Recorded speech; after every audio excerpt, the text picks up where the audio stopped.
તો વડોદરામાં સતત 2 દિવસથી જે કાળઝાળ ગરમી પડી રહી છે તેને લઈ અને હવે રોડ પણ પીગળી ગયો છે।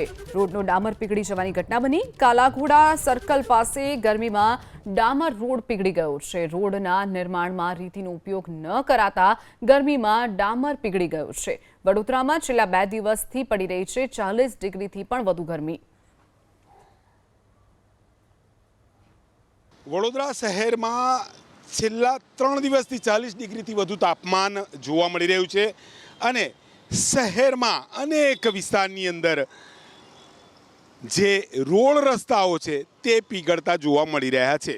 અત્યારે આપણે વડોદરાના હાર્દસમાં કાલાઘોડા સર્કલ ખાતે છીએ અને ત્યાં પણ આપ જોઈ શકો છો જે ડામર છે તે ઓગળી રહ્યો છે। અહીંયા કેમેરામેન પરેશભાઈ ધોળકિયા બતાવવાની કોશિશ કરશે મારા પગ નીચે, પણ અહીંયા આપ જોઈ શકો છો કે અહીંયા જે સતત ડામર પીગળી રહ્યો છે તેના નિશાન જોવા મળી રહ્યા છે।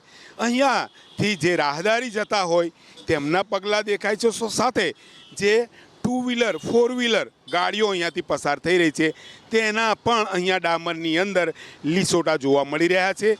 વડોદરા શહેરની વાત કરીએ તો આજવા રોડ, વાઘોડિયા રોડ, ફતેગંજ સહિત અનેક વિસ્તારની અંદર ત્યાં સુધી કે આ કાલાઘોડા સર્કલ છે તમામ જગ્યાએ જે 40 ડિગ્રીથી વધુ તાપમાનને કારણે રોડ પીગળી રહ્યા છે। લોકોની સમસ્યા વધી રહી છે। સતત તાપમાનનો પારો ઊંચે ઉઠી રહ્યો છે ત્યારે વડોદરા શહેરમાં પણ એક તરફ અગન વર્ષા તો બીજી તરફ જે રોડ રસ્તા બનાવવામાં આવ્યા હતા પરંતુ તે બાદ યોગ્ય રીતે તેની ઉપર જે રેતી નાખવાની હોય તે નાખવામાં આવી નથી, એટલે નીચેથી પણ જે કાળઝાળ ગરમી બહાર નીકળી રહી છે, રોડ પીગળી રહ્યા છે। કોર્પોરેશન તંત્રની કામગીરી ઉપર અહીંયા સવાલો ઉપસ્થિત થઈ રહ્યા છે। શહેરમાં 40 ડિગ્રી ઉપર સતત 3 દિવસથી તાપમાન અહીંયા જોવા મળી રહ્યું છે, જેને લઈને શહેરીજનો ક્યાંક તાપની અંદર શેકાતા જોવા મળી રહ્યા છે।